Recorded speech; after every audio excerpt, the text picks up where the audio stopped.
बहुत समय पहले की बात है। एक छोटे से गांव में एक बहुत ही घमंडी और अमीर जमींदार रहता था। उसका नाम था रघुवीर सिंह, लेकिन गांव वाले उसे तमदार साहब कहते थे। उसके पास ढेर सारी जमीनें थीं, नौकर, चाकर, घोड़े, बैलगाड़ियां और एक बड़ी हवेली। वह खुद को पूरे गांव से ऊपर समझता था। रघुवीर सिंह का एक ही नियम था, जो मेरे सामने झुकेगा वही मेरे घर से खाएगा। वह किसी गरीब की मदद तभी करता था जब बदले में उसे सलाम और चापलूसी मिलती। गांव के लोग उससे डरते थे, पर सम्मान नहीं करते थे।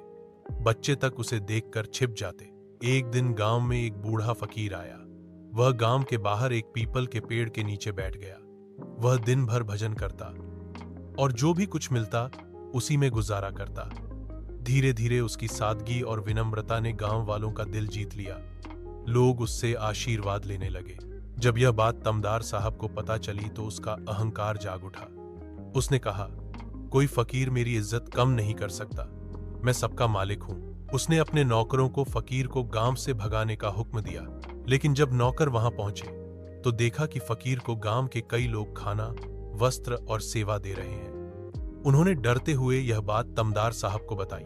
गुस्से से आग बुला होकर तमदार खुद गया और फकीर से कहा, तू यहां क्या कर रहा है? ये मेरा इलाका है। फकीर मुस्कराया और शांति से बोला, मिट्टी किसी की नहीं होती और तू भी मिट्टी का ही बना है। तमदार हंसा, तू मुझे सिखाएगा? मेरे पास दौलत है, ताकत है। फकीर ने फिर मुस्कुराकर कहा, जो खुद को सबसे बड़ा समझता है अक्सर सबसे छोटा रह जाता है। तेरी दौलत तुझसे इज्जत नहीं दिला सकती। तमदार को बहुत गुस्सा आया, लेकिन उसने देखा कि गांव वाले चुपचाप खड़े हैं और अब उसकी बातों पर ध्यान नहीं दे रहे। उन्हें अब एहसास हो चुका था कि असली इज्जत पैसे से नहीं, दिल से मिलती है। धीरे धीरे तमदार को भी अपनी गलती का एहसास हुआ। उसने फकीर से माफी मांगी और पहली बार गांव के लोगों से विनम्रता से बात की।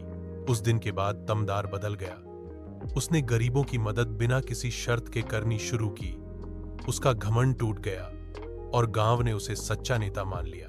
सीख, दौलत और ताकत से इज्जत नहीं मिलती। सच्ची इज्जत मिलती है विनम्रता, सेवा और अच्छे व्यवहार से।